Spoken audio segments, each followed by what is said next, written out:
This is not in connection with ongoing events in Marawi, but since many people have been waiting for the President's action on the very important enrolled bill, which was passed by Congress last May, entitled Universal Access to Quality Tertiary Education, I am pleased to announce that last night, August 3, 2017, the President signed into law the enrolled bill. If you have questions about this, I'll be willing to answer them later after any follow-up questions regarding the Marawi reports. Thank you very much, sir, for the good news.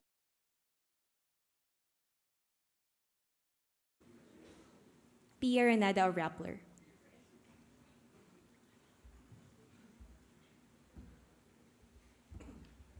Hi, sir. Good morning. This is on the law that was signed by the President. We also know that the economic advisors of the President had suggested had expressed opposition to the law because wasn't enough funds for it, and that a majority of those who would benefit from the law would be non-poor students. So my question is, what convinced the President to approve this bill? The enrolled bill came to the office of the President nearly 30 days ago. And during that period, there had been a lot of discussions and study about the bill because of its very heavy budgetary implication, first and foremost. All right? But free tertiary education in state universities and colleges is a very strong pillar or cornerstone of the President's social development policy. So he weighed everything and came to the conclusion that the long-term benefits that will be derived from a well-developed tertiary education on the part of the citizenry will definitely outweigh any possible short-term budgetary challenges. So if there's a will, as we say, if there's a will, there's a way. Sir, where then would we get the funds to fund this program? Under that bill, which is now a Republic Act, the Congress is supposed to make the appropriate, will have to make the necessary appropriations to fund this particular, this new, long-term project of the government on free SUC education. So that is something for the Congress to think about. That will entail possibly a reallocation of resources. Of course, the President has already submitted the national expenditure program, which is the proposed budget. But during the budget deliberations, many things can still happen. Certain adjustments can be made. So possibly a reallocation may be done. And under the law itself, there are other sources of funding for this SUC free tuition program. And official development assistance is one possible source. And we're also hoping that donations, both from the local and international sectors, will come in to help us tide over, especially in the first few years of implementation of this program. Sir, last question on this point from me.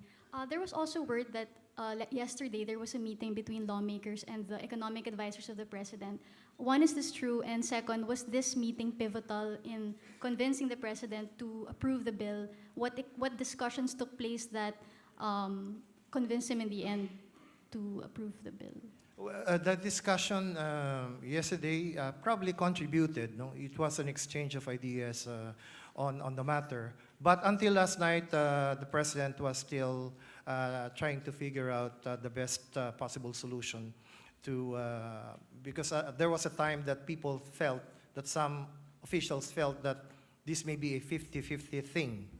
All right, so, but after everything has been weighed, including the discussions yesterday with some lawmakers, the President actually made that decision to sign the bill instead of vetoing it. May we know what time he signed the bill? I don't have any idea, but this was last night, probably around 10 o'clock. 9 o'clock. And sir, the three economic managers, are they now on board with this bill? Have they been convinced also that it was okay to sign the bill? Well, this bill was signed only last night, so whether we need to convince the economic managers, I don't think that will be necessary at all. This is now a law, and everyone has to look forward to implement this law. Whether or not you were originally opposed to it, that is now beside the point.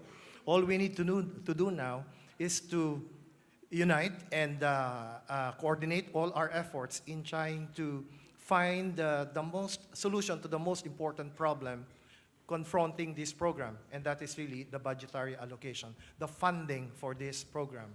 So I guess everyone, including the economic managers, will have to focus their attention on this particular aspect, funding for this program, because this program will have to be implemented quite soon. Thank you, sir. We will entertain 2 to 3 questions. Joseph Morong of GMA7.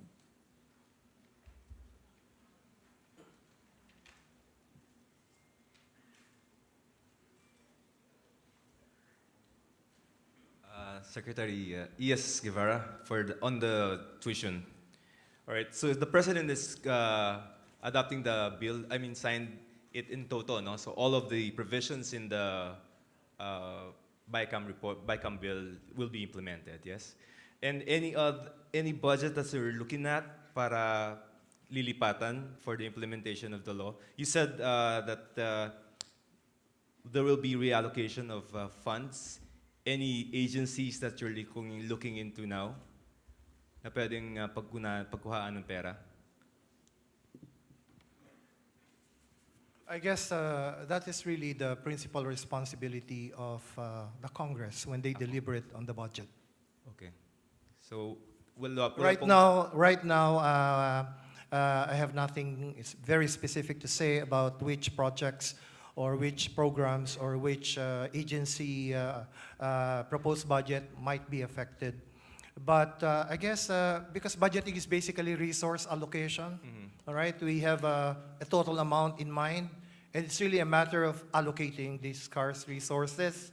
So in my opinion, if the Congress is really serious about finding the appropriate funding for this free tuition program, they will have to find the necessary sources for this particular program. Yeah, Secretary Jokno said that the government will need something like 100 billion to implement this. Is that a correct figure?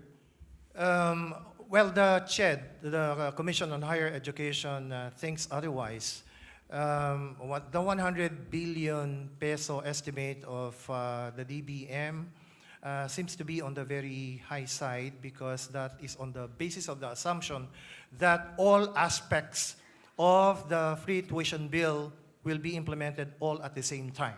Okay. All right, but actually the only mandatory provisions of the bill, if I remember, are those that pertain to the free tuition and other fees pertaining to, well, of course, state universities and colleges, as well as local universities and colleges financed by the local government units. So as far as I know, those are the only mandatory provisions of the bill for now, the free tuition and other fees. Other fees would refer to something like library fees, ID fees, laboratory fees, and stuff like that. Sir, I have here the bicameral conference report. So I just want to run through the provisions that will be covered. Recovering tuition and other fees, no? And then allowance for books. Covered yan, sir? There is a provision in. You should be having the enrolled bill with you rather than the BICAM? Yeah, because there might have been changes already. Okay. But the thing about the educational expenses, that will be under a certain subsidy to be established. And that subsidy fund will have to be administered by the UniFast board. UniFast, Unified Student Financial Assistance Program, or something like that, UniFast. So this pertains to scholarships, grants in aid, student loans, etc., etc. So this whole thing is being managed by a board called the UniFast board. So with respect to the subsidy for educational expenses, like what you said, Schools for schools, books. yes, stuff like that. This will be taken from that fund to be established, this subsidy fund, which will be administered by the UniFast board, as I said earlier. Including yung mga subsidies for boarding and... That's right, yes. But as far as I understand, I understand that these are not the mandatory provisions. In other words, I understand that let's say when you enroll, Okay. when a student enrolls in a state university or a state college, it doesn't mean that he will have all of this at the same time. All right. The mandatory only will be the free tuition and the free other fees.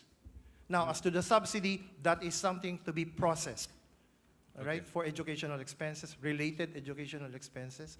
That has to be processed by the UniFast board, which is supposed to have a system of priority. In other words, yung mga talagang nangangailangan, the bottom 20% will be prioritized in terms of subsidy for education-related expenses.